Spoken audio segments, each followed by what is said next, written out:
Bueno, creo que podemos empezar, ¿verdad? Ujú. Bueno, buenas tardes a todos o buenos días, un poco dependiendo desde la zona horaria desde donde estéis viendo.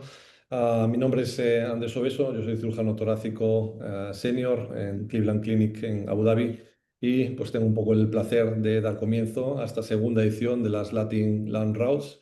En primer lugar, darle muchísimas gracias a la ISTS por permitirnos tener este espacio dirigido a la comunidad latinoamericana, a la comunidad hispana. Esta es la segunda edición. El año pasado celebramos la primera Latin Land Rounds, donde tratamos el tema del cáncer de pulmón localmente avanzado. Y hoy vamos a tratar un tema completamente diferente, que son las enfermedades infecciosas torácicas. Para esto hemos estructurado este webinar en tres partes, divididos en tres bloques completamente independientes, donde trataremos tres enfermedades infecciosas torácicas de forma separada. En primer lugar, vamos a hablar sobre la mucormicosis, en segundo lugar, sobre la tuberculosis y por último cerraremos el webinar hablando de hidatidosis. Para eso tenemos un panel de expertos de diferentes países. Animo a la audiencia que aprovechen esta oportunidad. Al final de todo haremos una discusión que más o menos durará unos 30 minutos y, como he dicho, animo a la audiencia a ir realizando preguntas a lo largo del webinar que en cuanto se terminen esos tres bloques, pues procederemos a responder todas y cada una de las dudas. Dar las gracias a todos los panelistas y moderadores que han aceptado formar parte de esta segunda edición de las Latin Land Rounds. Dar gracias también, por supuesto, a Víctor Bautista por llevar a cabo esta iniciativa.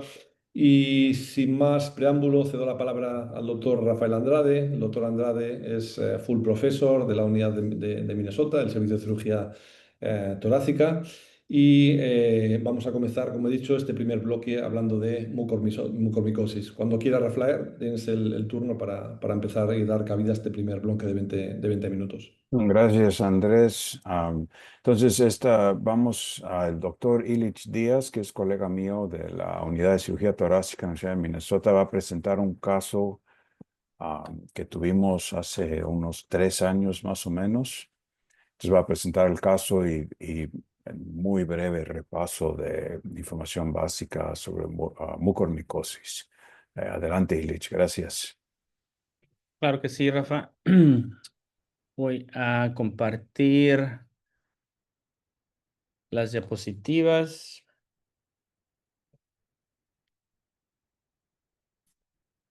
¿Ya me pueden ver las diapositivas? Perfecto, Elis. Muy bien, perfecto. Bueno, sí, entonces, como decía el doctor Andrade, vamos a platicar un caso que fue bastante difícil. Esta fue una paciente que era bastante joven, tenía 21 años y se presentó a otro hospital en cetoacidosis diabética. Allá la revisaron y hicieron una tomografía y se dieron cuenta que tenía la infección pulmonar. Todavía no sabían que era mucormicosis y la mandaron a nuestro hospital. Am, Antes de eso yo estaba completamente normal. El único dato que tenía en su historial médico era la diabetes, pero además de eso no tenía ninguna otra enfermedad. No había tenido ni cirugías. La única medicina que tomaba ella era insulina y, como dije yo, era muy sana la paciente y no fumaba. Voy a enseñar un video. Primero vamos a ir con las puras diapositivas y luego les voy a enseñar el video de la tomografía y de la operación que hicimos con ella. Esta es una tomografía del tórax en donde podemos encontrar que la paciente tenía una infección que tenía extensión central. Aquí podemos ver que se extendía hasta el bronquio derecho, hasta la carina, y también había mucha inflamación cerca de la arteria pulmonar derecha. Ya les enseñaré la tomografía en el video un poquito mejor. Aquí se puede ver los infiltrados pulmonares. Entonces, esta paciente llegó a nuestro hospital. Ella no estaba intubada, estaba platicando y era una discusión muy difícil porque obviamente es una paciente muy joven, pero sabíamos que teníamos que tratar esto de manera agresiva. Entonces, platicamos con ella y con la familia acerca de una neumonectomía. El plan que tuvimos para la neumonectomía, debido a que la inflamación se extendía de manera muy central, teníamos que planear para tener control de los vasos sanguíneos centrales. Entonces, decidimos hacer primero una esternotomía media para controlar los vasos, la arteria pulmonar y las venas pulmonares, y después reposicionar a la paciente y después hacer la toracotomía para completar la neumonectomía derecha. Ese era el plan. Entonces, como les dije, empezamos con la esternotomía media. Teníamos preparada teníamos expuestas las dos ingles por si necesitamos ir en la bomba de bypass. Estas son imágenes, ya les enseñé el video una vez más, pero aquí estamos viendo es la vista de la esternotomía media. Está la vena cava superior y entre la arteria ascendente, la aorta ascendente, encontramos la arteria pulmonar y ahí fue donde la dividimos. Después dividimos las venas pulmonares. Después cerramos la esternotomía media y reposicionamos el paciente y hicimos una toracotomía posterolateral derecha y hicimos una disección extrapleural. Esta es una fotografía donde podemos ver el bronquio derecho. Esta es la carina, es el bronquio derecho y el bronquio izquierdo. Y podemos ver que la paciente tenía una inflamación bastante severa. Em, ya que completamos la neumonectomía, hicimos una broncoplastía carinal porque la inflamación se extendía hasta la carina, entonces tuvimos que hacer una resección en cuña de ahí, donde hicimos una broncoplastía con Vicryl.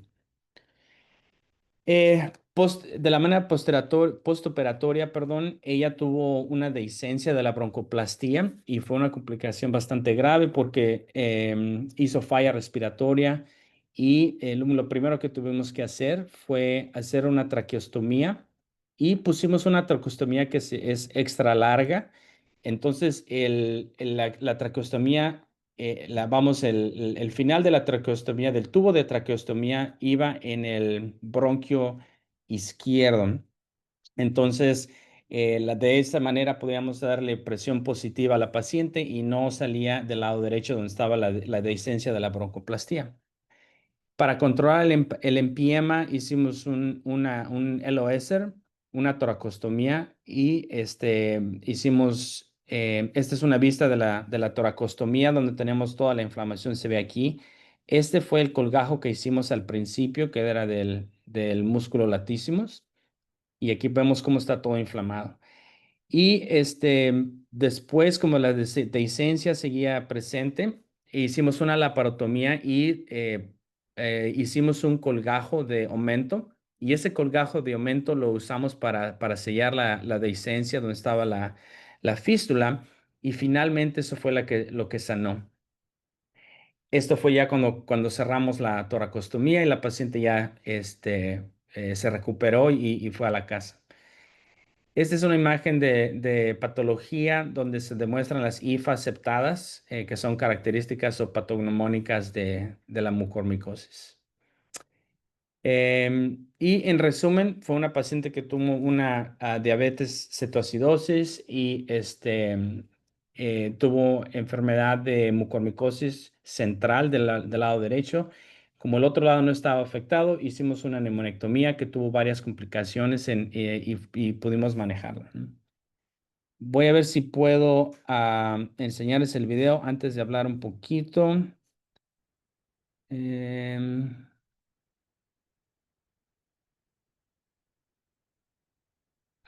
¿Sí lo ven el video? Sí, sí se ve. Ok, vamos a empezar ahí. Este es el video. Va a empezar con la tomografía. Entonces, aquí estamos viendo del lado derecho, ahí es el bronquio derecho. Como ven, toda la inflamación es de manera muy central. Y esa fue la razón por la que decidimos hacer primero la esternotomía media, porque si fuéramos en el lado derecho, en la caja torácica derecha y tuviéramos sangrado, hubiera sido muy, muy difícil controlarlo del lado derecho. Esta es la esternotomía media. Entonces, lo primero es, aquí podemos ver cómo la arteria, la aorta ascendente, pusimos una le llamamos umbilical tape para retraerla de manera medial y la vena cava superior está de manera lateral. Eh, Aquí adentro del pericardio obviamente no había mucha inflamación, entonces podíamos, de una manera muy segura, ahí estamos poniendo la engrapadora en la arteria pulmonar derecha. Ya que la engrapamos, después la dividimos con tijeras. Ya que dividimos la arteria pulmonar derecha, después disecamos la vena superior e inferior del lado derecho. Y una vez más, todas las divisiones fueron hechas adentro del pericardio. Es la vena inferior. Después de eso cerramos la esternotomía media. No necesitamos hacer bypass ni nada. Y entonces esa es la vista de la toracotomía, perdón, derecha. Ahí tenemos, como están viendo, hicimos una disección extrapleural. Esa es la vena cava. Podemos ver el nervio frénico. Aquí estamos disecando el nervio frénico y estamos entrando el pericardio para completar la neumonectomía del lado derecho.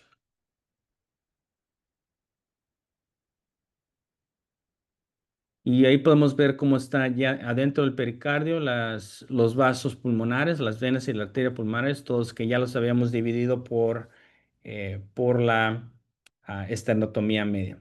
Y después ya que completamos eso, esta es la parte posterior del ilio. Ahí está, este es el esófago que estaba muy adherido a la carina, ahí es donde había mucha inflamación. Y fue una parte de la disección muy difícil en la que tuvimos que entrar al bronquio. Y ya una vez que entramos al bronquio, nos pudimos orientar y continuamos la disección hasta la carina. Ahí se ve la parte posterior de la carina. Uno puede ver el tubo endotraqueal de doble lumen.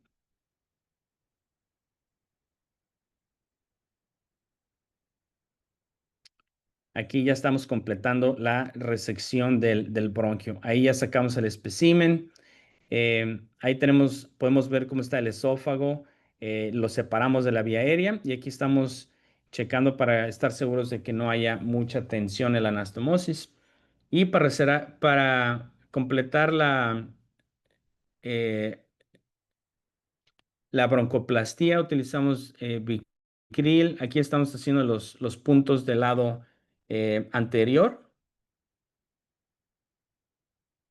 y lo hicimos con puntos de Vicryl de 3 ceros.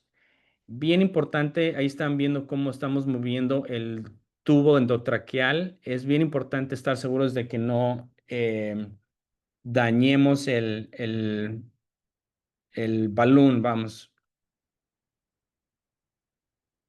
Y aquí ya completamos la broncoplastía. Después hicimos un colgajo, hicimos una prueba para estar que no haya fuga y luego pusimos el colgajo de latísimo.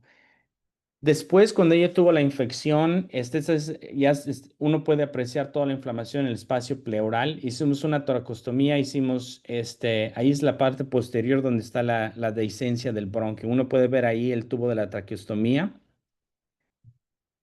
Entonces, hicimos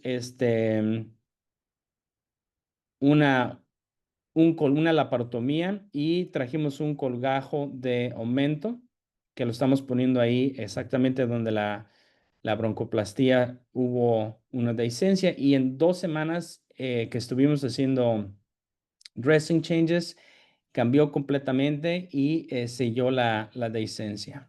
Aquí están viendo ya cómo el tejido de granulación es abundante.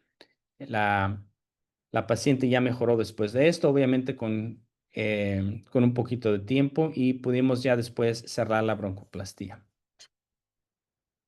Ese es el caso y una vez más voy a regresar a las diapositivas.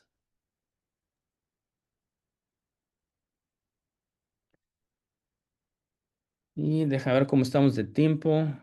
Ahí va más o menos bien el tiempo. Ok. La mucormicosis Es rara.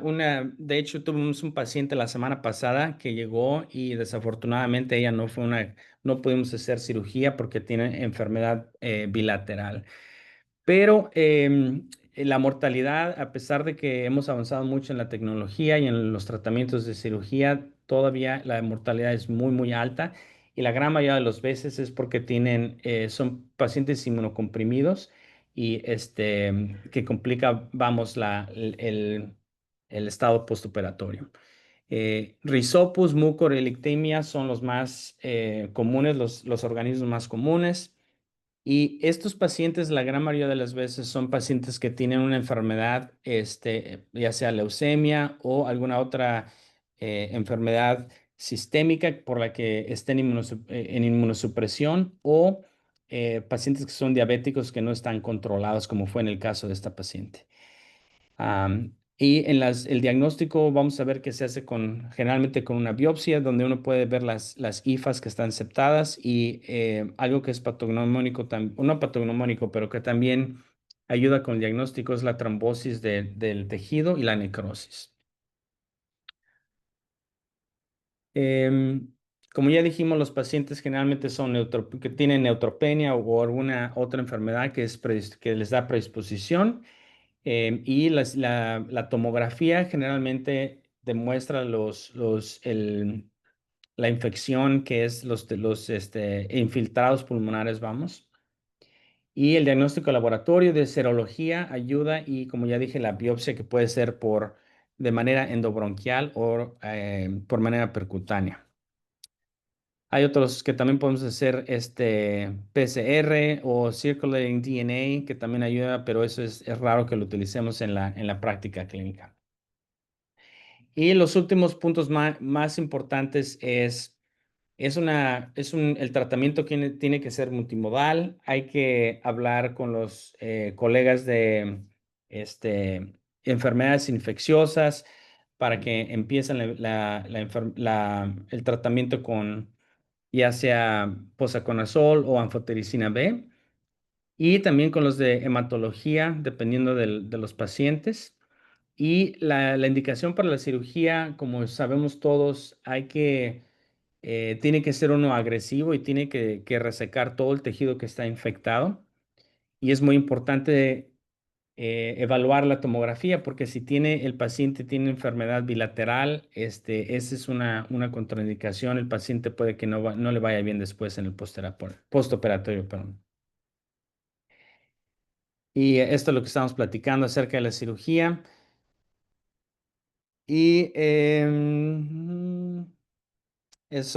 básicamente hay otros tratamientos, pero hasta ahora el tratamiento em, de elección es la cirugía. A pesar de los medicamentos que podemos dar, la cirugía es lo más importante.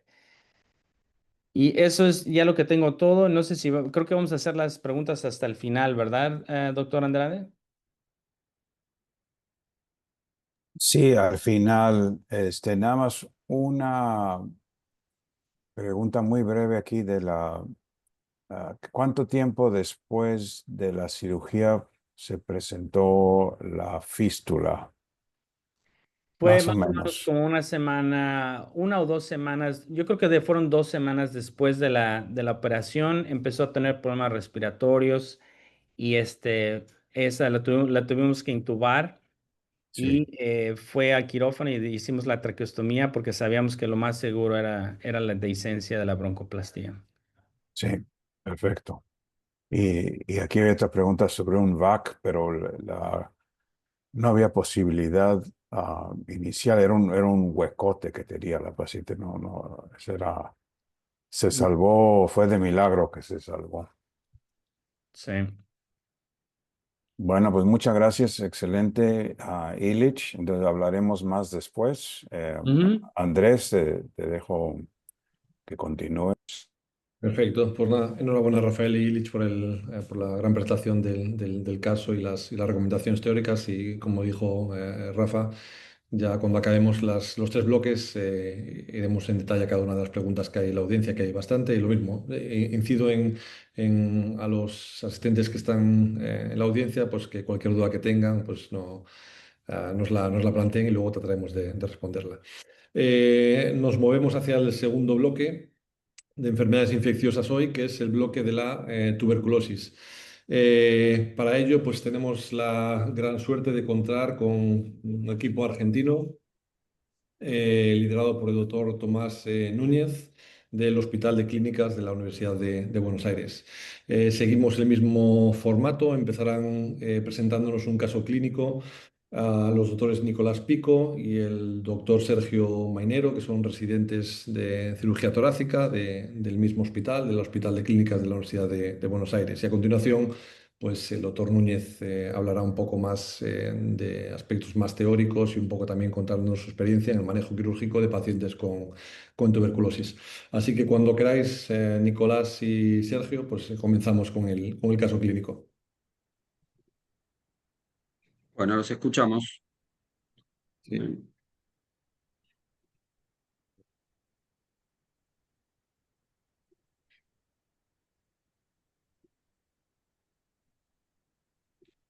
Bueno, buenas tardes. Mi nombre es Nicolás Pico, del Hospital de Clínicas. Vamos a hablar de la presentación de un caso de un masculino de 63 años con antecedentes de artritis reumatoidea, fumador, 30 pack years, hipertenso, medicado con 2 drogas, diabético tipo 2 y antecedente de amputación por enfermedad vascular, con un buen performance status que 30 días antes de la consulta empieza con tos productiva y secreciones, y los neumonólogos lo envían a nuestro servicio por un hallazgo en tomografía. Tiene una tomografía del mes de enero de este mismo año, donde se observa una lesión en el segmento C6 de 25,7 por 26 por 13,3 milímetros, un nódulo, sin enfermedad de los nódulos linfáticos. Se le hace en el siguiente mes una fibrobroncoscopía con un lavado broncoalveolar negativo para células neoplásicas y negativo para Nielsen y Gram, y una biopsia con hallazgos incaracterísticos sin presencia de células neoplásicas. Se le hace un PET donde informa esta lesión en el segmento 6 de una lesión, un nódulo espiculado de 26 por 25 con un zoom máximo de 2,7 a 2,9 y captación de bajo en el grupo 7 y grupo 10. Se le hace una biopsia guiada por tomografía que informa tejido necrótico y los cultivos son negativos. Y este es el video de la tomografía preoperatoria.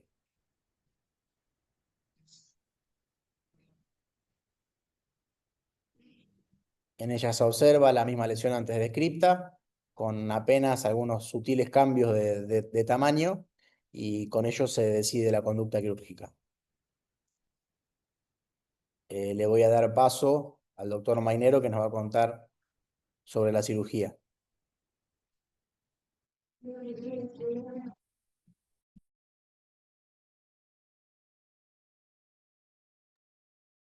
Bueno, buenas tardes. En primera instancia, cuando ingresamos a la cavidad torácica, realizamos una semiología de la misma, evidenciando una sección de adherencias del parénquima pulmonar a la pared. Se hizo adhesiolisis de la misma. Se procedió a hacer una punción, como pudimos ver recientemente, la cual, trabajando con el equipo de patología del Hospital de Clínicas, nos dieron como resultado de la congelación con células indeterminadas, por lo que procedimos a realizar una resección atípica. Ahí se puede evidenciar cómo se realiza la resección de la misma con suturas mecánicas. que esa misma después se terminó enviando, como había mencionado recientemente, con el equipo de anatomía patológica del hospital.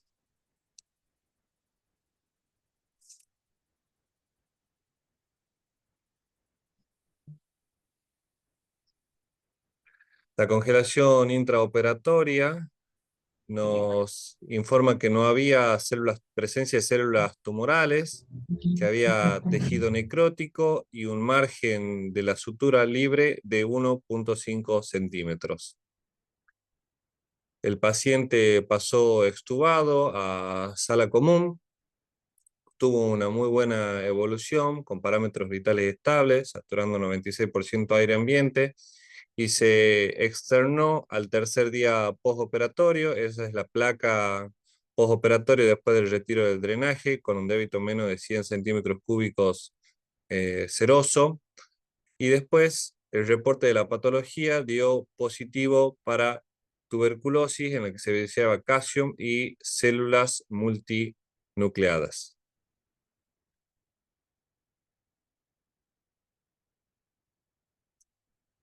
Doctor, su micrófono está apagado. Sí, sí.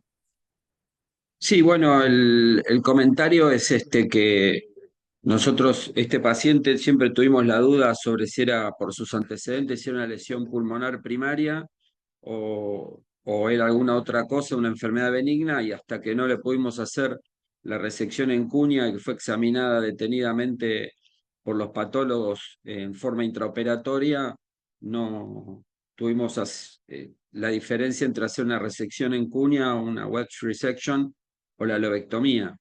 En nuestro caso, en nuestra experiencia, se superpone bastante el diagnóstico de tuberculosis con lesiones tumorales.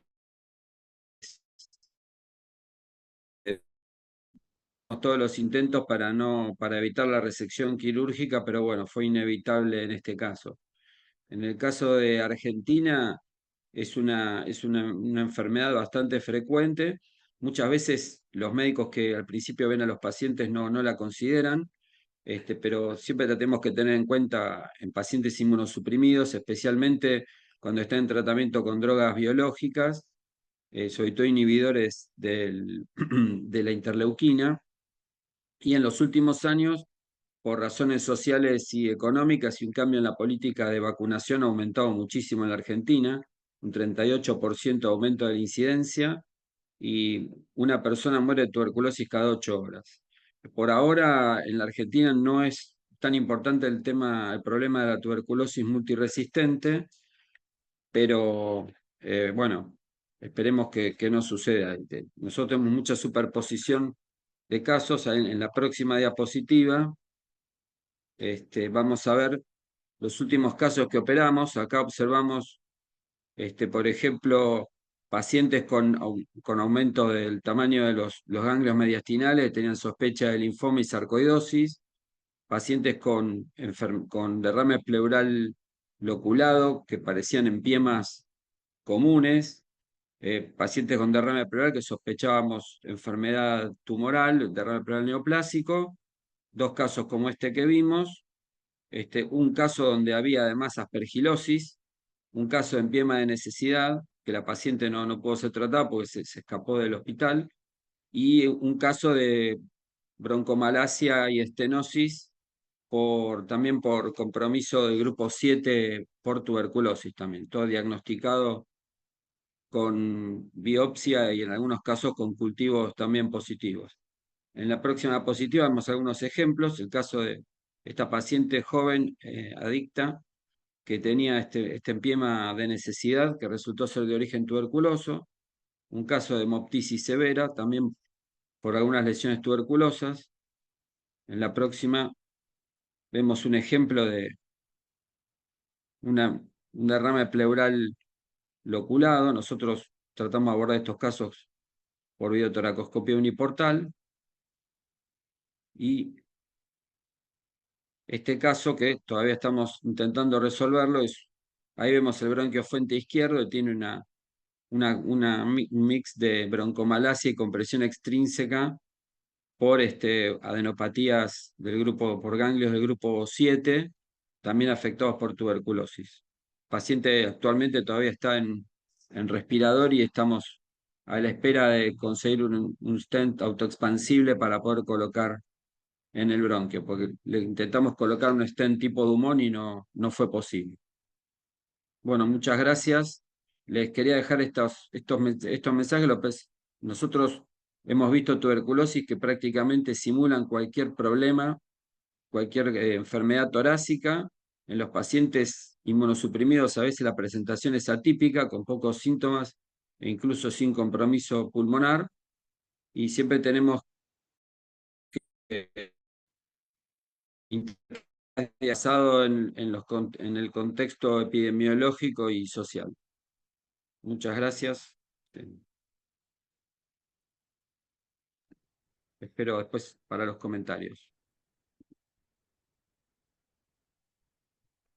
Perfecto, Tomás. Gracias y enhorabuena de nuevo por la excelente presentación y por el caso clínico. Luego, en el tiempo de debate, discutiremos sobre algunos aspectos del caso y un poco nos gustaría saber más sobre vuestra experiencia en el manejo de pacientes con tuberculosis.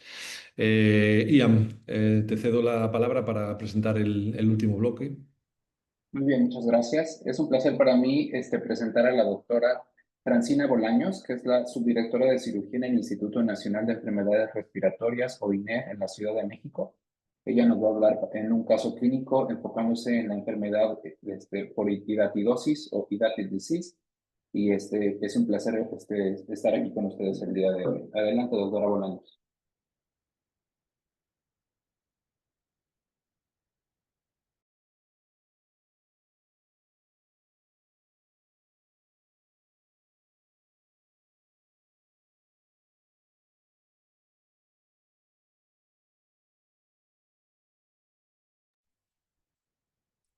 En nuestro medio. Le dejo la palabra al doctor Said.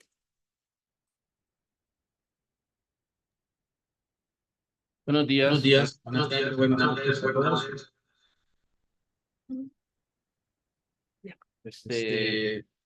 Nos corresponde en esta fase presentar los casos de hidatidosis. En esta ocasión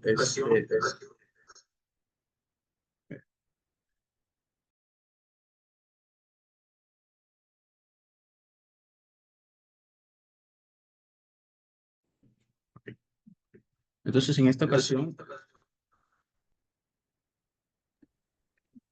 vamos a presentar el caso de un paciente masculino de 32 años de edad. Como antecedentes de comorbilidades únicamente tenía hipertensión arterial y en algún momento presentó infección por COVID-19 en el 2020. Igualmente, como antecedente también de importancia es que tenía 20 paquetes año de consumo de cigarrillo. Acá el instituto llegó presentando antecedentes de fiebre y hemoptisis. En cuanto a los exámenes de laboratorio, presentaba valores normales en cuanto al hemograma y se le envió los primeros estudios. Dentro de ello fue estudios para función pulmonar, en la cual reportaba una FEPSO-1 de 2.3 litros que le daba para su peso y talla 65% del predicho.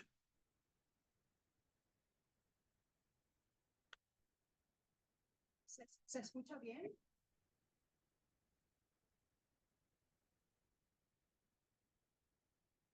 Sí. Sí.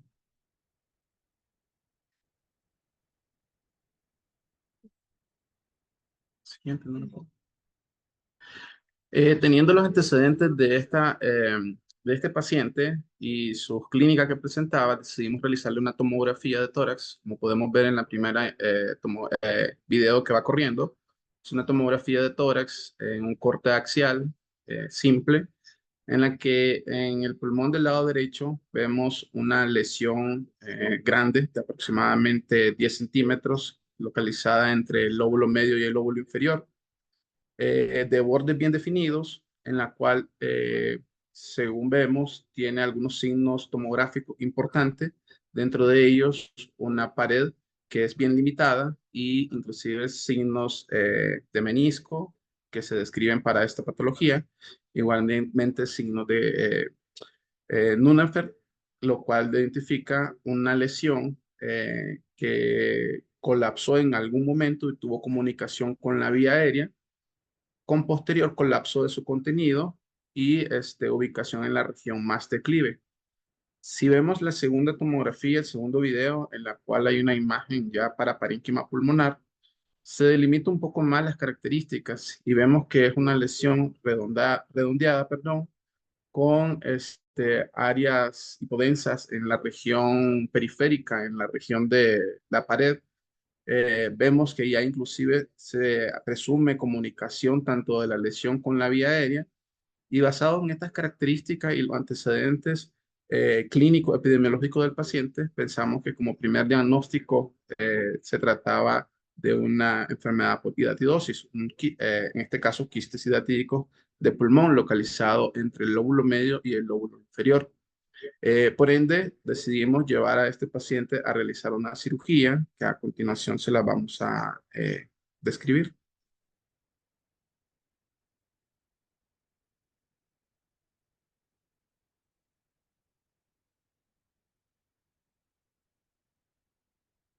Bueno, como podemos, no sé si se escucha.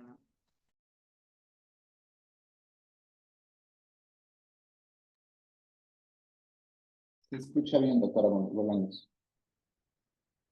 Ok, yo creo que ya se logra escuchar bien. Casi todas las patologías infecciosas en el INER las operamos por mínima invasión. Localizamos el quinto espacio intercostal y hacemos una V con nuestros dedos, el orificio anterior con el dedo índice va a entrar la cámara y el otro que se encuentra a nivel posterior, tenemos que ahí vamos a poner grapeo, otras pinzas. Algo importante es que utilizamos, anclamos el diafragma para poderlo bajar y que nos dé más espacio para poder disecar a nivel del hilio pulmonar y no se esté metiendo. Más o menos esta es la forma en la que nosotros entramos siempre con la cirugía.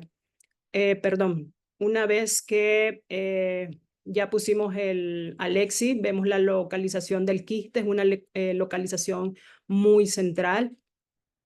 Vemos la forma de poderlo resecar. Por lo general, nosotros no los picamos antes. Cuando sospechamos que es una hidatidosis, pues lo metemos siempre a cirugía. Hacemos la disección sin tratar de lesionar el quiste. Y en este caso con el paciente era una lesión muy central y no teníamos la dimensión hasta dónde llegaba el quiste. Sabíamos que por la tomografía estaban preservados los vasos, no había comunicación a la vía aérea. Entonces tratamos de disecar el quiste con la salvedad que en cualquier momento pues, se puede romper. Lo hicimos con una disección con tijera. A veces en los institutos el insumo de armónico no lo tenemos, entonces tenemos que hacer disección roma de los vasos y en este caso pues disecamos toda la parte periquística de la lesión.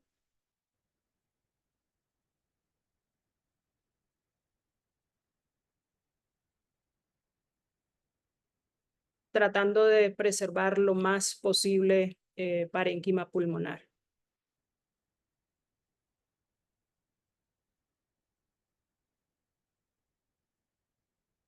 Ahí tuvimos una ruptura del quiste y lo que tenemos que hacer es contener que las membranas no salgan.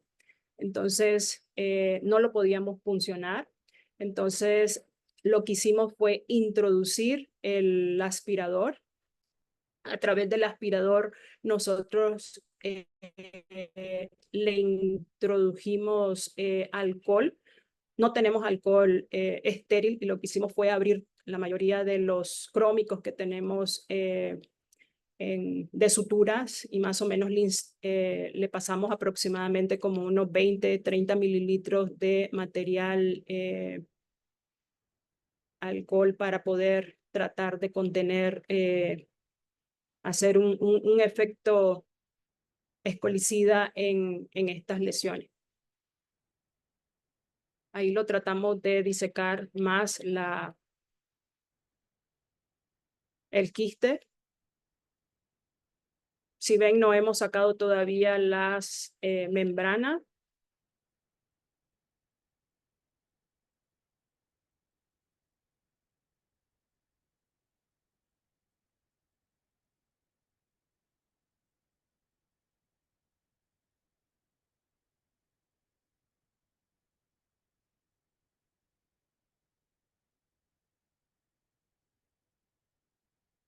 Ahí estamos entre el lóbulo superior y el lóbulo medio tratando de llegar al hilio pulmonar y poderlo. Las membranas es lo que mejor tenemos que manipular, no debe de vaciarse a la cavidad pleural. Algo importante es el separador de Alexis, pues va a proteger la piel, pero si podemos introducirlo en un guante o tenemos un endocash y podemos introducir las membranas sin que se desparramen, pues se dispersen por la cavidad pleural, creo que es lo mejor.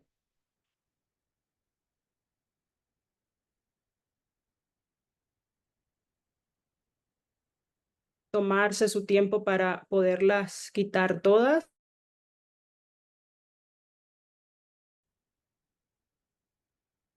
Ahí estamos irrigando ya no con alcohol, sino que utilizamos peróxido de hidrógeno, que es lo que nosotros utilizamos, es el microdacin aquí en México, tratando de resecar la parte del quiste. No hacemos marsupialización del quiste, tratamos de resecarlo absolutamente todo.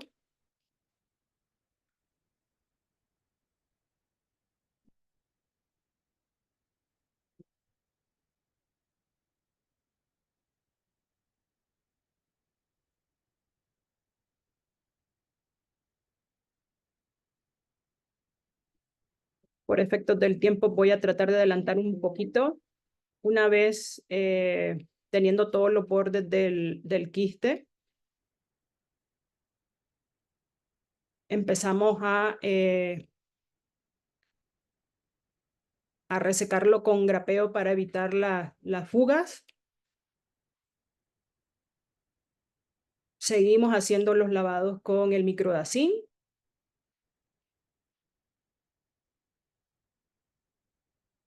Y hacemos una resección no anatómica del lóbulo inferior, así del lóbulo medio, hasta resecar toda la lesión.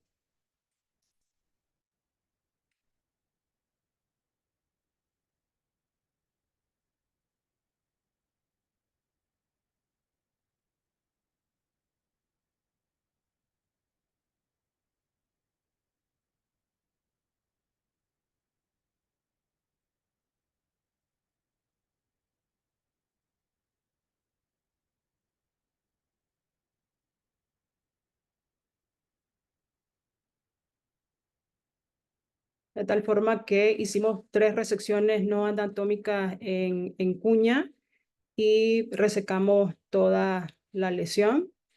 A veces hay adherencias, entonces tratar de quitarlas de último, porque eso es como tener una pinza adentro, una manito adentro. Tenemos muy buenos patólogos, lo cual visualizaron que se trataba de una hidatidosis, entonces iniciamos inmediatamente su tratamiento. Continúa el doctor Lester. Bueno, sabiendo de que ya tenemos esta enfermedad identificada hasta con diagnóstico histopatológico, hablándole un poco de esta entidad, a nivel mundial, pues se sabe de que la prevalencia anda entre 1 y 220 casos por cada 100,000 habitantes. En los humanos se reporta desde el 5 hasta el 10% aproximadamente. Eso valga recalcar que es en zonas endémicas. Igualmente, en las regiones endémicas, los que son los hospedaderos intermediarios y se reporta en el ganado inclusive desde el 20 hasta en el 90% de las ocasiones. Igualmente, en las áreas endémicas a nivel mundial se reportan lugares como el sur de Argentina, en Perú, inclusive en el este de Europa, en África, en el Medio Oriente, son los lugares más endémicos para estas patologías. Propio acá en México se encuentra más en las zonas centro-sur, háblese de Ciudad de México, Estado de México, en el área de Tlaxcala, Puebla, son los lugares en donde más encontramos estas patologías.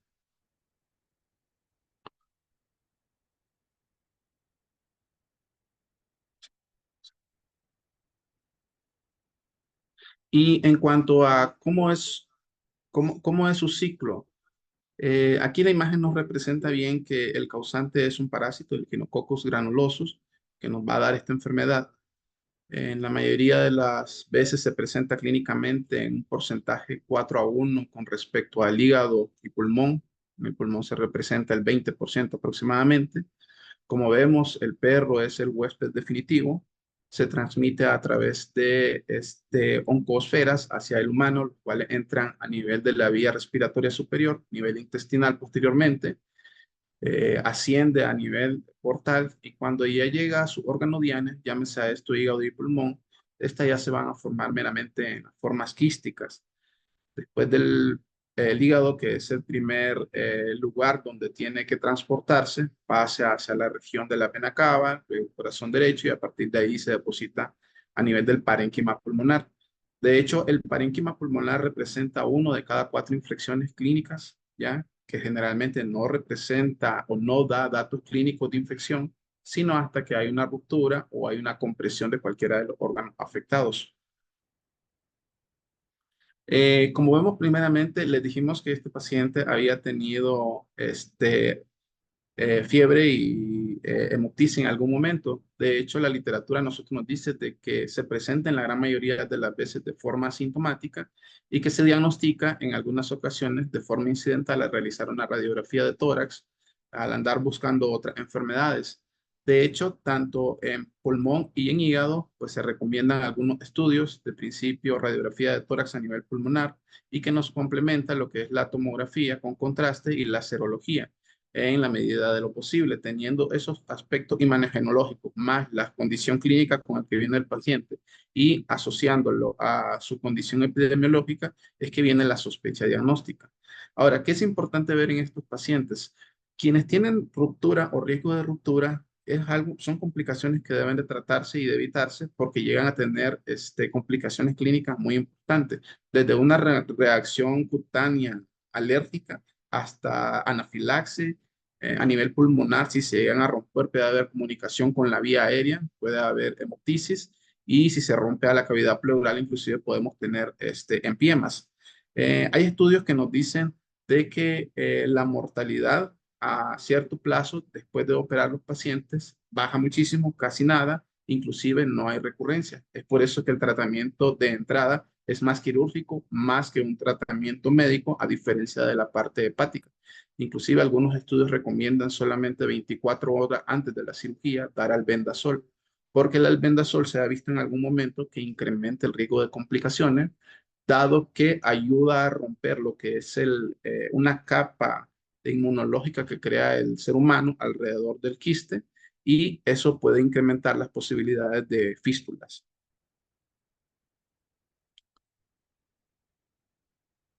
Le va a hablar ahora la doctora con respecto a los casos acá en México.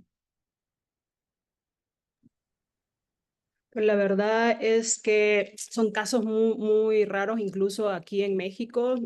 Tomé solo 3 años y tenemos 8 pacientes. En el 23 tuvimos 6 y a la fecha ya va a terminar el 25 y solo hemos tenido prácticamente un paciente. Creo que no importa si es hombre o mujer, le da de igual forma.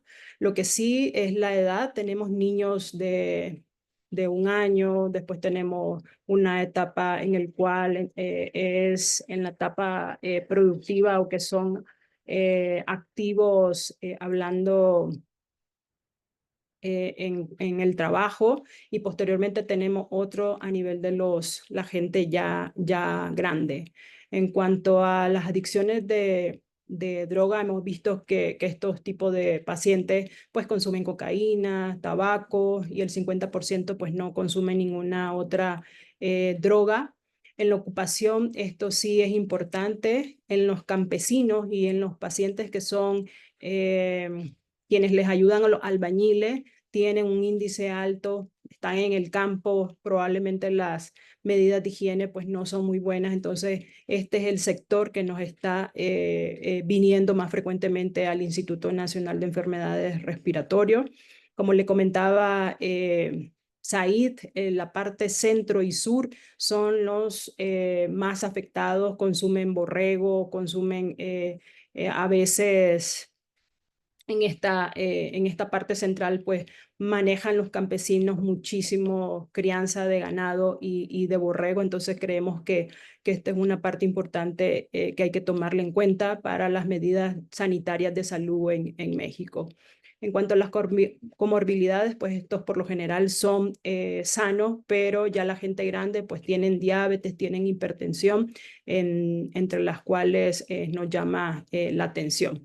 En cuanto a los procedimientos, la mayoría de la revisión de los casos que hicimos en la literatura son casos reporte y creo que la serie más grande anda en 60 pacientes a nivel mundial y todo reportan que son realizados por toracotomía. Creo que la forma de abordarlo va a ser en estos tiempos mediante mínima invasión, incluso por RAT.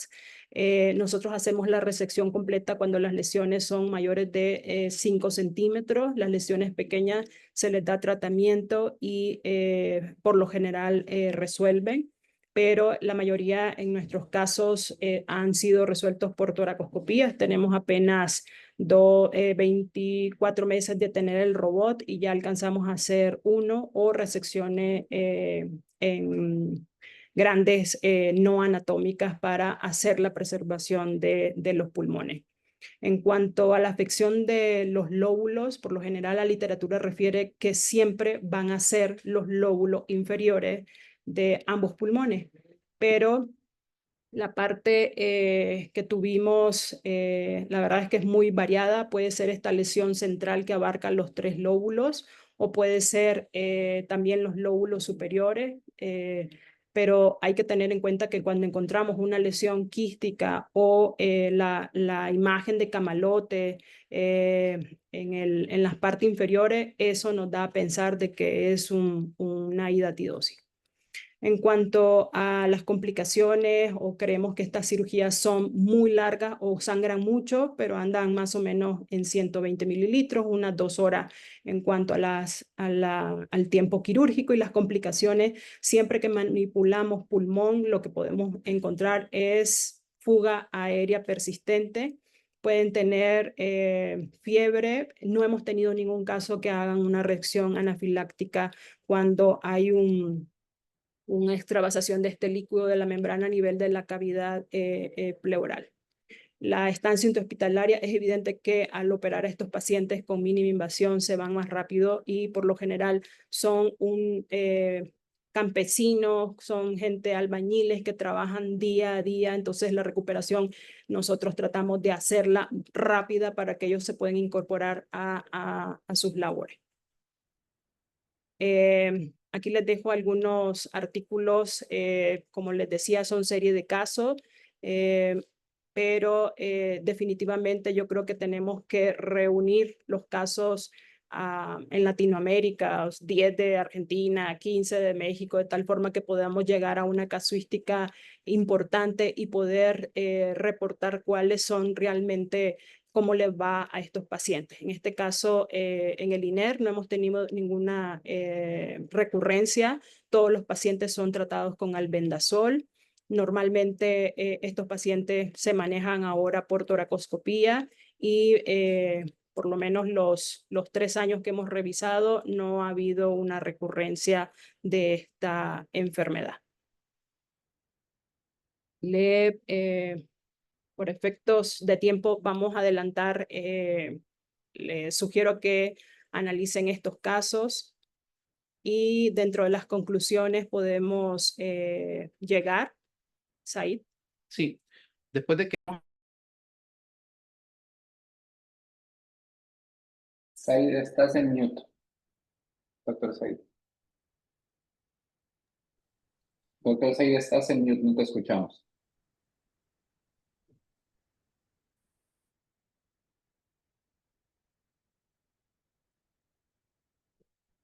Sí, Said, estás muteado, no te escuchamos, tienes que abrir el micrófono.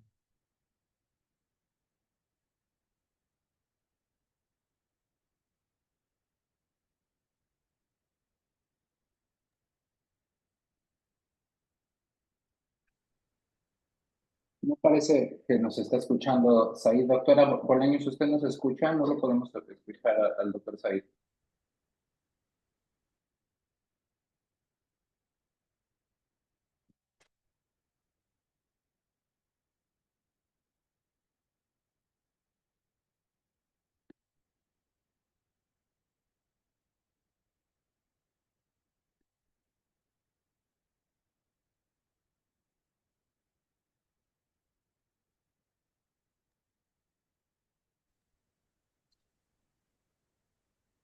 Muchas gracias al Grupo de México por la presentación. El caso estuvo muy interesante. Como vamos a realizar la discusión al final de los 3 casos, pero yo tengo una pregunta muy breve para la doctora Bolaños. ¿Me escucha, doctora Bolaños? Sí, sí te escucho, perfecto. Hay un poco de controversia aquí en el chat y me interesa saber su opinión acerca del manejo el uso de irrigación con alcohol o con cloruro de sodio. Muchos de las personas que manejan estos quistes hablan de usar cloruro de sodio de una manera más segura. ¿Cuál es su opinión al respecto?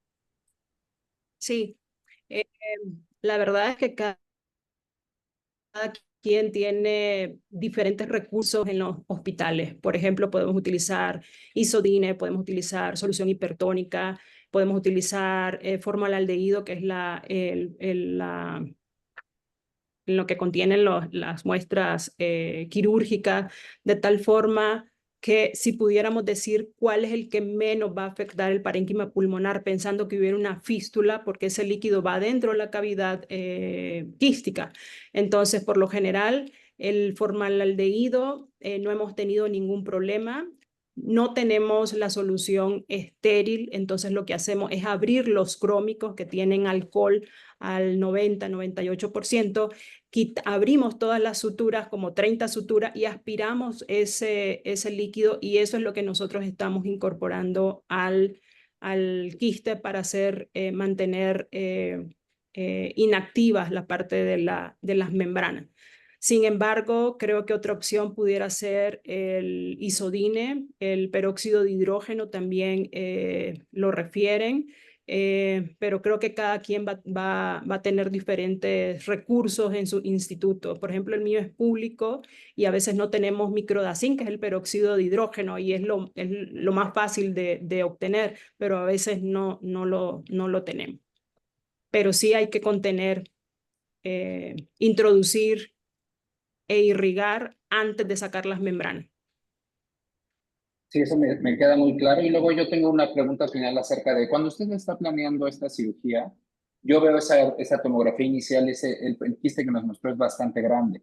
Y por lo que aprendí mucho en esta presentación es el riesgo de anafilaxis es algo que ustedes no han visto, pero yo con menos experiencia en el manejo de estas lesiones, yo me hubiera preocupado de que la lesión es bastante grande y debería de manipularla lo menos posible para evitar el riesgo de ruptura. ¿Ustedes toman eso en consideración para ver si, por ejemplo, ese paciente, si hubiera sido sana, es algo que para evitar el derrame, podría usted haber hecho una lobectomía de manera inicial o en este caso, ya que ustedes han observado un riesgo bajo, van a una estrategia de preservar el parénquima en lo posible? Sí, la verdad es que nosotros como cirujanos, y yo creo que ustedes también, es preservar lo más que se puede el parénquima pulmonar. Entonces, sí sabíamos que había una lesión central, sí estaba muy grande, pero yo creo que la pudimos resolver. Creo que cuando se rompe, introducir el aspirador de amico es una buena técnica. pero no puede sacar el aspirador de amico porque ya está roto el quiste. Entonces le quitas la succión al aspirador de amico y le instilan con una jeringa a través del aspirador al quiste. Entonces, esos son pasos que hacen que se extravase ese líquido a toda la cavidad pleural. Y lo más importante era un chico de 30 años, o sea, quitarle un lóbulo, tenía un pedacito de uno, el otro pedacito, o sea, era difícil tomar, a lo mejor si estaba localizado en un solo lóbulo, creo que haría lo mismo, tratar de recuperar parénquima pulmonar y salvarle lo más que se pueda para un futuro. Muchas gracias, muy interesante. Regreso contigo, Andrés, a ver, para si podemos comenzar la discusión. Sí, todavía tenemos unos 20-25 minutos de discusión. La verdad que hay bastantes preguntas en el chat del webinar. Bueno, a mí un poco me gustaría empezar por el primer bloque, por el caso que nos presentaron de Rafa y Lich sobre la mucormicosis.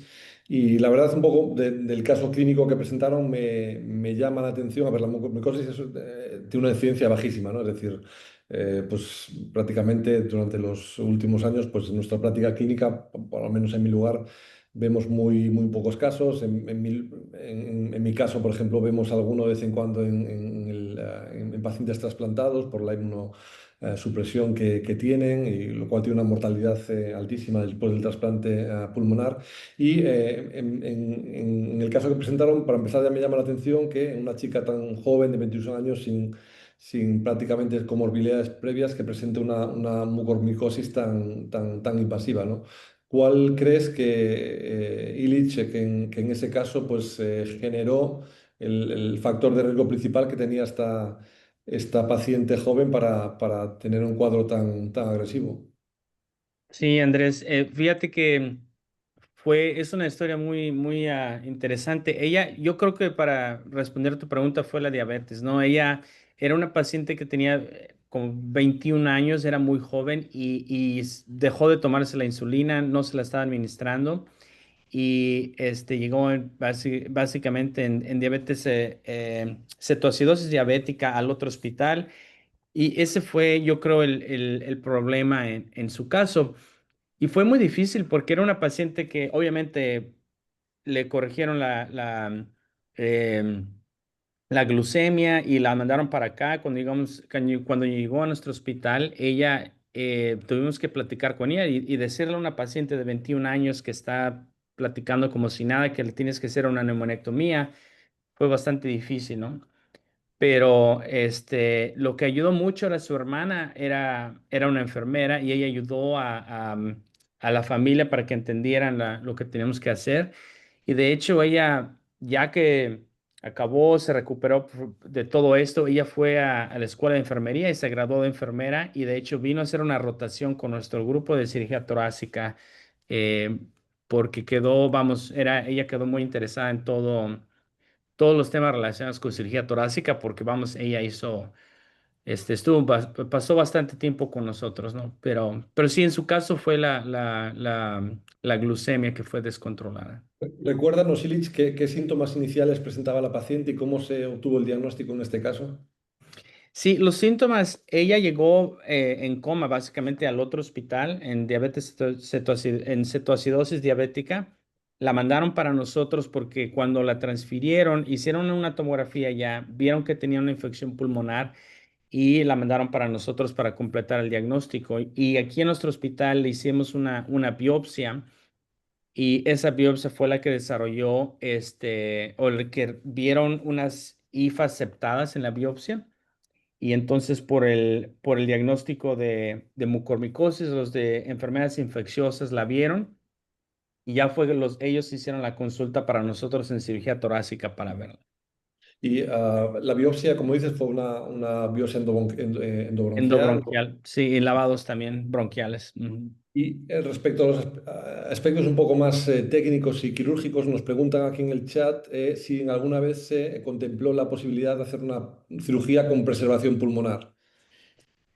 Em, Obviamente ya vino lo después, no creo que hubiéramos preservado el parénquima o la vía aérea, o sea, la invasión, y ustedes vieron en el video cómo estaba tan adherido, vamos, de todo del bronquio derecho para hacia el pulmón derecho, era básicamente como concreto. Y lo bueno es que no tuvimos ningún problema con el esófago, pero fue bastante difícil separar el esófago de la vía aérea, porque ahí era donde estaba la inflamación durísima. Y eso fue Sí, un poco también cuando se hizo hacer el abordaje Du- bilateral con esternotomía y con toracotomía, ¿no? Para un poco alcanzar el mediastino posterior y poder separar el claro. pulmón del esófago del... Sí, ah, y eso creo que en retrospectiva eso nos ayudó mucho porque primero controlamos los vasos sanguíneos, entonces no estábamos preocupados por el sangrado, ya que cerramos eso, y la parte posterior, que fue la parte, es el abordaje más, o el que preferimos para separar el esófago y para hacer todo la broncoplastía y trabajar con el bronquio, que fue lo más difícil. y también preguntan en esa primera cirugía qué plastia se utilizó para cubrir la anastomosis bronquial. Ah, posterior fue el músculo latísimo dorsi. Eso fue una El- vez que hizo la fístula, pero No, no, eso anteriormente, fue al principio. En la primera cirugía fue latísimo. Sí, hicimos la toracotomía, preservamos el latísimo. Ya que acabamos la broncoplastía, le pusimos el latísimo. Y después hizo la dehiscencia de la broncoplastía, incluso con el latísimo. Entonces, ya 2 semanas después, cuando regresamos, le hicimos la laparotomía y le creamos el colgajo de aumento. Ujú. Rafael creo que quiere... sí, nada más para enfatizar, porque yo de mucormicosis no sabía nada hasta este caso. Eh, yo me acuerdo que, bueno, son las cosas que uno lee en la residencia y nunca las vuelve a ver, o rara vez lo ve. Y lo más importante por lo de las preguntas es que hay que quitarles todo. Es como quitar un cáncer. Incluso hay que mandar el margen a la patología intraoperatoria para estar seguro que esté el margen claro, limpio. Y en este caso, la mucormólisis fue central, fue en el bronquio, estaba centrada en el bronquio. Y de hecho, la pared posterior del bronquio, por eso se veía, cuando nos metimos ahí, se veía dentro del bronquio. La pared posterior del bronquio era parte del absceso. Entonces no había forma de preservarlo. Entonces, por eso es importante enfatizar que hay que quitarles todo, todo, todo. Es una enfermedad muy grave y se puede hacer con buenos resultados. Tuvimos otro caso, una neumonectomía en un muchacho de 16 años, hace un año precisamente, y también casi se nos muere. Es una neumonía contralateral por hongos también y tenía todo el pulmón derecho, el pulmón izquierdo se lo quitamos, el pulmón derecho lo tenía totalmente opacificado y de milagro mejoró y se recuperó. Entonces son casos muy, muy difíciles y es muy difícil decirles a la gente joven que les vamos a quitar todo el pulmón. Ricardo, respecto al manejo de la fístula, también Ricardo nos pregunta aquí en el chat si tenéis algún tipo de experiencia con el cierre a través del mediastino. Sí, hemos cerrado más o menos 4 o 5 fístulas crónicas, nunca agudas, crónicas hasta de 20 años de cronicidad por vía central. En este caso no hubiese sido, no sé si hubiese sido posible. Nos pareció que este abordaje era el más fácil, sobre todo si se fijaron en el video. La fístula estaba atrás del colgajo, estaba bien, bien posterior y es ahí donde metimos el aumento. Entonces eso había estado muy difícil hacerlo de forma central y no había donde cortamos, hicimos la resección en cuña de la tráquea, nada más es un tubo derechito, no hay un muñón en realidad para hacer gran cosa. Perfecto, pues bueno, enhorabuena un poco por el manejo del caso, porque también como comentan aquí, el tratamiento de mucormicosis tiene que ser muy, muy agresivo por la alta mortalidad que ello conlleva. Por mi parte, nos podemos mover al siguiente bloque, al de tuberculosis.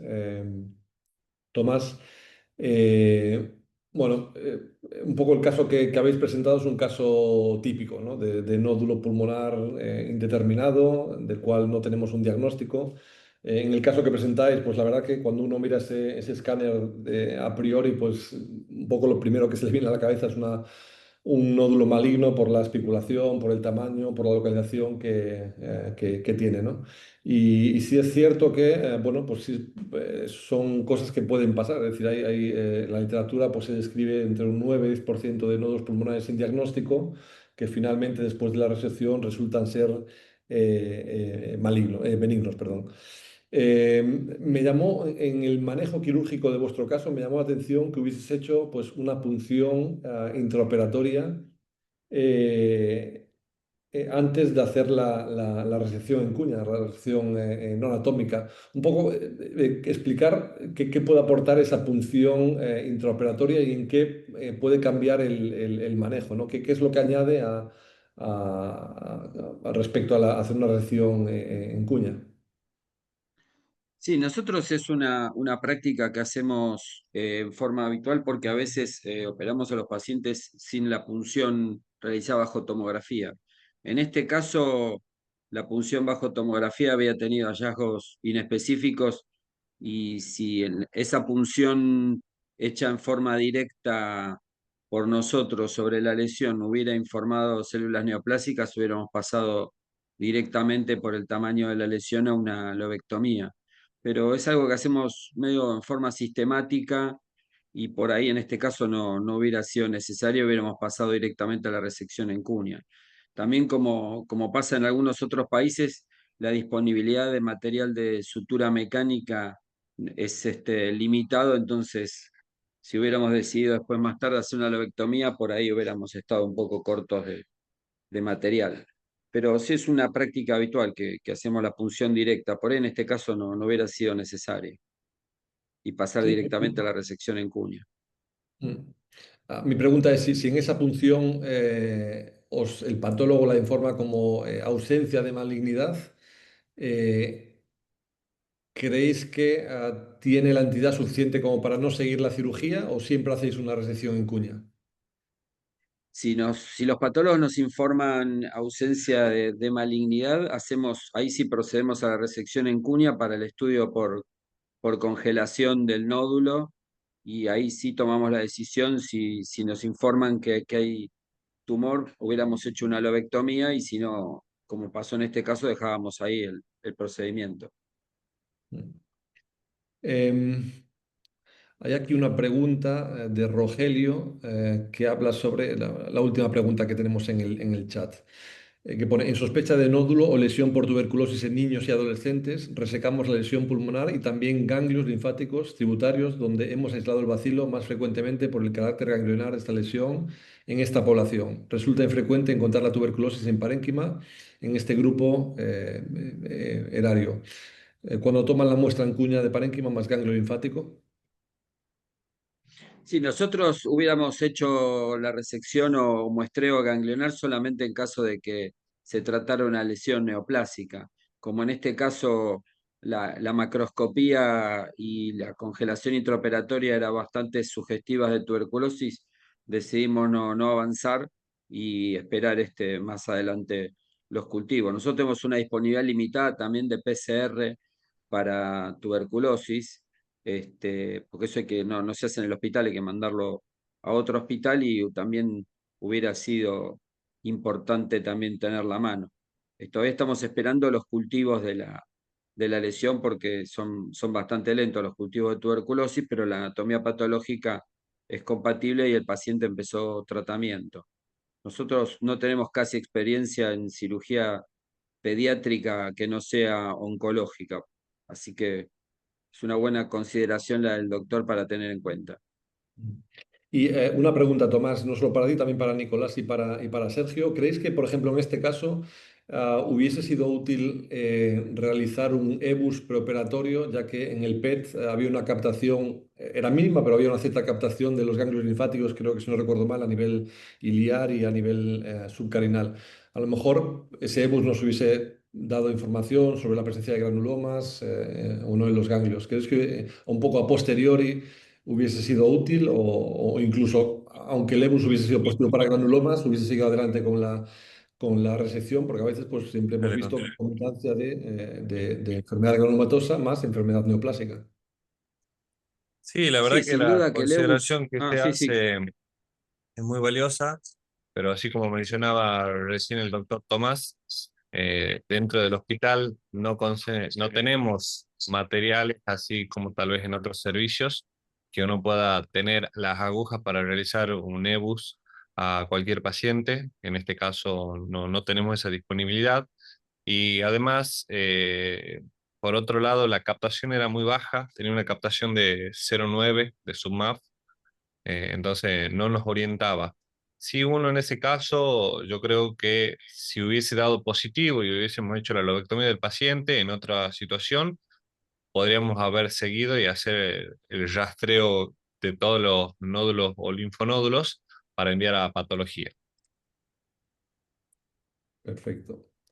Por favor, Rafael, Ian, si cualquier pregunta, por favor, adelante con las preguntas Sí, a los ponentes.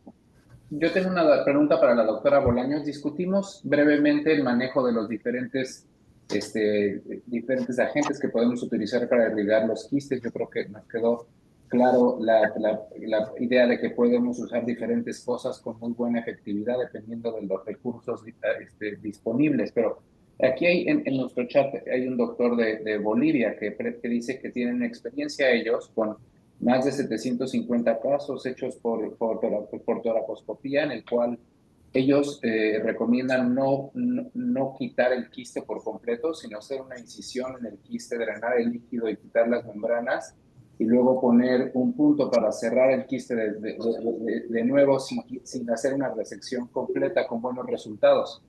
Eso me llamó la atención como algo interesante que comentar. Doctora Bolaños, ¿qué nos diría acerca de eso, en su experiencia y opinión? Y yo creo que la mayoría de los países, las técnicas, no sé, a lo mejor de 20, 30 años han hecho eso, no quitan el quiste y como que lo marsupializan. Yo creo que si han tenido muy buenos resultados con esa técnica, pues hay que seguirla haciendo.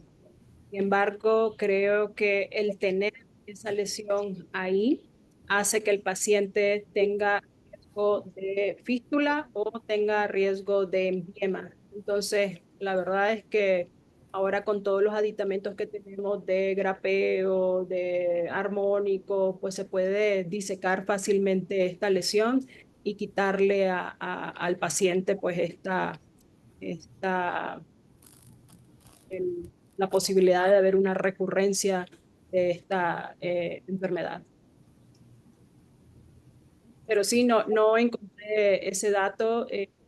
Agradecería al doctor para checarlo. 750 casos en Bolivia es una casuística muy importante. Tomás, Sí, con respecto al tema de hidatidosis, yo conozco la experiencia del doctor Llanos, que es el cirujano de Bolivia, y un poco se repite también lo que ocurre en el sur de Argentina, especialmente en la Patagonia. Muchos de los quistes hidatídicos que se operan son quistes complicados, o sea, ¿no? El parásito probablemente esté muerto y tiene un proceso inflamatorio que se adhiere mucho más al parénquima pulmonar, el componente quístico, que lo que se vio en el video de la doctora Bolaños. Entonces, en esos casos es cuando hacen las resecciones parciales, o directamente la resección anatómica, porque si no es imposible disecar la adventicia del quiste del parénquima pulmonar con mucho más sangrado y generalmente con varias fístulas bronquiales adjuntas que hay que suturar. De acuerdo, la verdad es que no me han tocado esos casos así más feo que este, pero me imagino que sí puede haber casos más difíciles de terminar en una, o es difícil hacer una lobectomía. Si tenemos herramientas para quitarlo, yo creo que hay que usarlo. Yo tengo una pregunta. adelante, Víctor.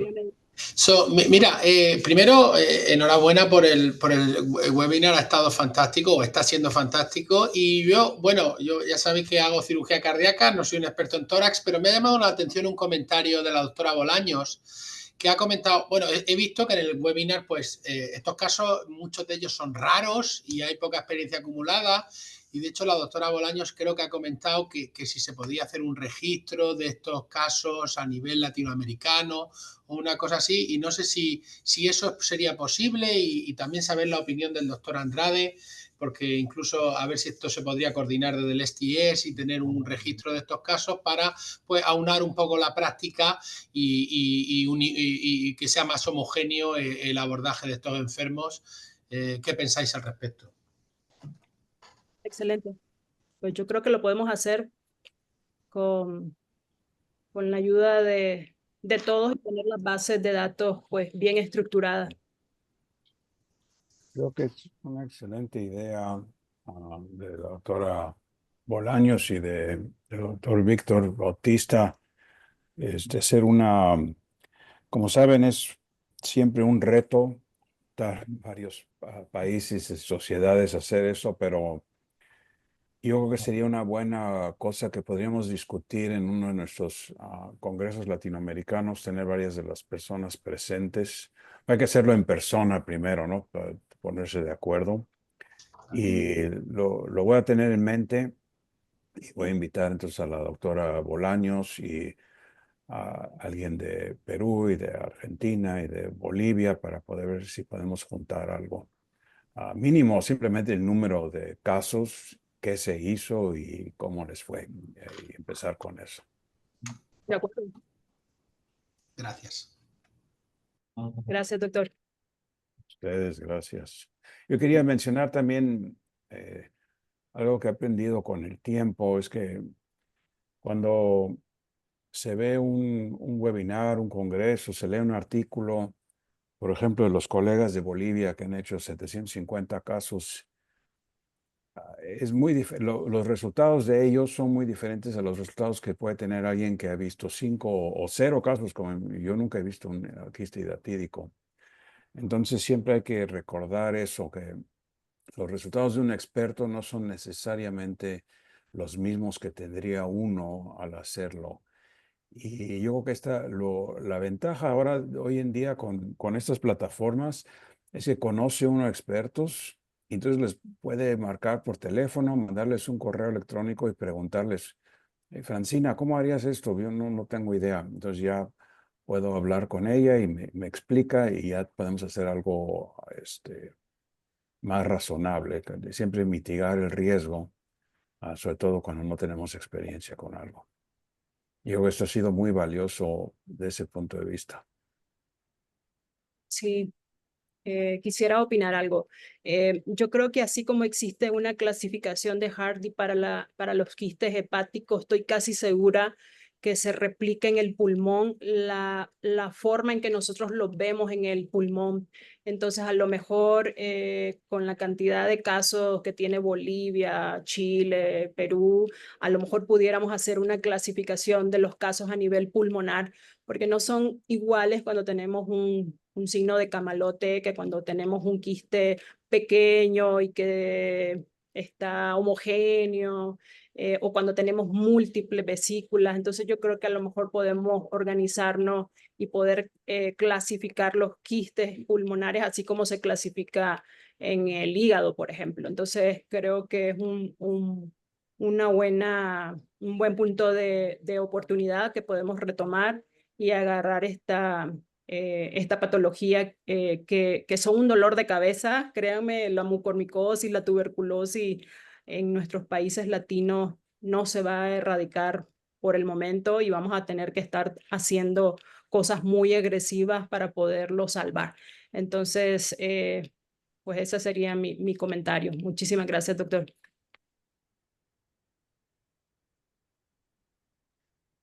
Muy bien. Nos quedan como 2 o 3 minutos para alguna pregunta final. Hay una última pregunta de Mario en el chat que habla que en estos casos de tuberculomas de la resección, perdón, de tuberculomas, si también va añadido un tratamiento clínico de la tuberculosis, que es un poco la discusión que ellos siempre tienen en este tipo de casos. Y hacer, intuyo que se refiere a hacer solo simplemente cirugía o añadir también un tratamiento médico de la tuberculosis después de la cirugía. ¿Cuál es vuestra experiencia, Tomás?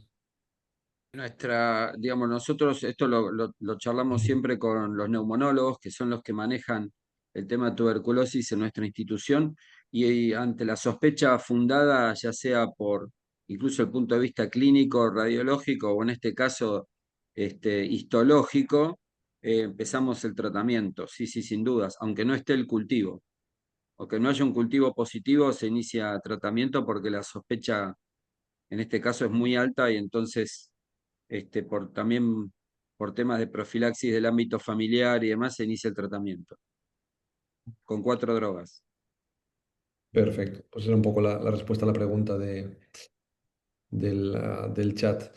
Y yo un poco por ir finalizando, también tenía una pregunta para Francina, y es que muchas veces el escenario que nos encontramos en pacientes con hidatidosis es la presencia de quistes hidatídicos no solo pulmonares, sino también asociado con, por ejemplo, quistes hepáticos.